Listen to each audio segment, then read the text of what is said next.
কিস্তি ওলাইছে রে, কিস্তি ওলাইছে। আইছে আইছে, কিস্তি ওলাইছে রে, কিস্তি ওলাইছে রে। ব্যাপার কি সবাই আমার দিকে আমরা দূর শিখে গিয়া কিস্তি ওলাইছে রে, কিস্তি ওলাইছে, বাইতে ভাগ, বাইতে ভাগ। কিস্তি ওলাইছে রে, কিস্তি ওলাইছে, বাইতে ভাগ, বাইতে ভাগ। মা আব্বা খালা খালু ভাই বোন শ্বশুর শাশুড়ি কিস্তি ওলাইছে গো, তাড়াতাড়ি ভাগেন, তাড়াতাড়ি ভাগেন। দরজা বন্ধ করেন, দরজা বন্ধ করেন, কিস্তি ওলাইছে।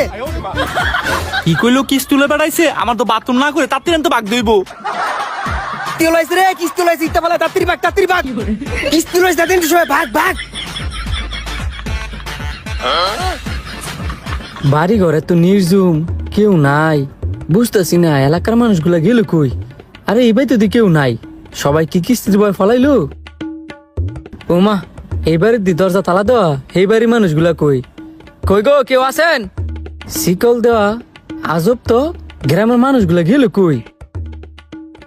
সন্ধ্যা 7টা বাজে গেছে গা, অন্য মানুষগুলা বাড়িতে না, বুঝলাম না। দিনে এলো বাড়ির মানুষগুলার বাইত পাই না, রাত্রেও পাই না।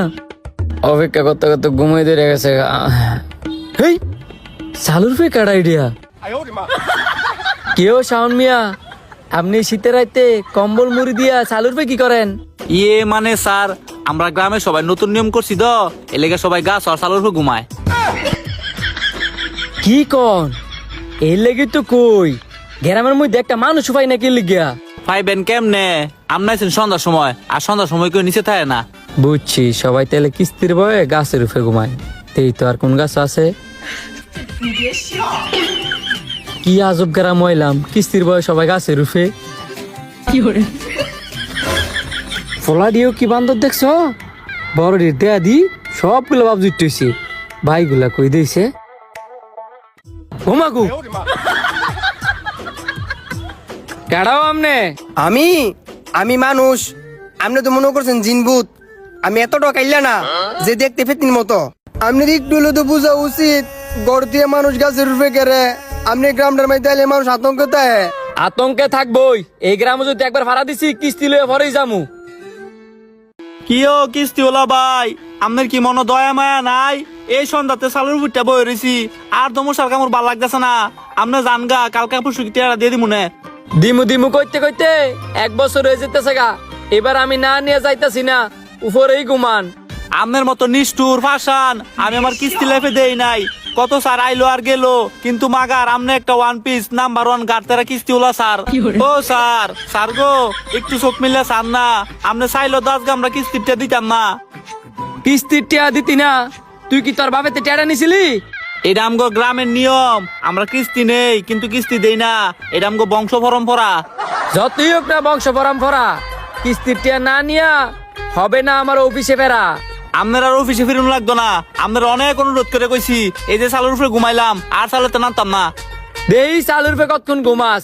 এই যে আমি এনো ঘুমাইলাম, সকালে হলে তো নামবি, তখন ওই কিস্তির বিলটা লয়ে যামু।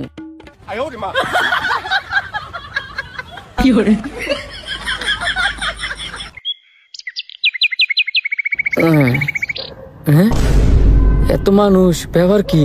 এরা কি করতে চাইতেছে? ঘুম ভাঙছে তোর? তোর মতো ফাঁসান নিষ্ঠুর কিস্তুলো সারের লাগিয়া সারা রাতি চালের উপরে ঘুমান লাগছে।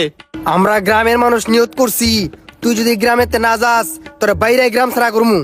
এখন তুই সিদ্ধান্ত নে, তুই বালা বালা গ্রামতে যাবি না আমরা তোরা মারতে বাধ্য হমু। এমন ব্যবহার করতেছেন, মন হইতেছে টেয়ারা আপনারা মারতে ফানা।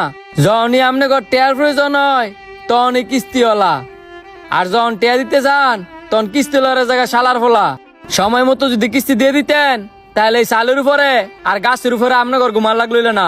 উপকারের এমন প্রতিদান দিতেছেন, মনে হইতেছে আমি চোরডাই, কিস্তিওয়ালা না। আচ্ছা আপনারাই কন, আমরা কিস্তিওয়ালারা কি আপনার ঘরে লোন দিয়ে ফাপ করছি? ভুলে গেলে চলতো না, যখন আপনার ঘরে গ্রামবাসী আত্মীয় স্বজন আপনার ঘরে কেউ টিয়া দিয়ে হেল্প না করে, তখন এই কিস্তিওয়ালারা আপনার ঘরে টিয়া দিয়ে হেল্প করে। হ স্যার, আপনি ঠিকই কইছেন। একটা সময় আমি টিয়া লাগিয়া প্রত্যেকটা বাড়ি বাড়ি গিয়ে ঘুরছি, কেউ আমার টিয়া দিয়ে হেল্প করে নাই, আপনারা আমার টিয়া দিয়ে হেল্প করছিলেন। যখন আমার বউর অপারেশন করতে গেছিলাম, আত্মীয় স্বজনের কাছে টাকার জন্য হাত পাচ্ছি, তারা টাকা থাকাকালীনও টাকা দিছে না, আর আপনারা টাকা দিয়ে আমার হেল্প করছেন। আর আমরা এই যে আপনারা মারতাম, আমরা কতটা বিবেকহীন। কিস্তিওয়ালা লোকের আইলে সমাজের মানুষ এমন চোখে দেখে, এইগুলা দেখে আমরা অভ্যস্ত হয়ে গেছি গা। এই কারণে আপনার লগে এত খারাপ ব্যবহার করছি। সত্যি কথা বলতে কি স্যার, আপনারা কিস্তিওয়ালারা খারাপ না, আঙ্গুর মধ্যে কিছু মানুষ খারাপ যারা কিস্তি নেই, কিস্তি দেই না। স্যার যদি পারেন নাম করে মাফ করে দেন। আমি গ্রামবাসীর হয়ে কথা দিতেছি, আমরা যারা কিস্তি নিছি কয়েকদিনের ভিতরে আমরা কিস্তিটা শোধ করে দিমু। মাফ করার আমি কেউ না, আপনারা যে আপনাদের ভুলটা বুঝতে পারছেন এটাই অনেক। আপনারা সময় মতো আমার কয়েন, আমি কিস্তি লয়ে যাবো। আমাদের সমাজের কিছু কিছু মানুষগুলো এমন, কিস্তি নেই কিন্তু কিস্তি দিতে চাই না। আসলে কিস্তিওয়ালারা খারাপ না, আমরা সময় মতো কিস্তি পরিশোধ করি আর ভিডিওটা বেশি বেশি করে শেয়ার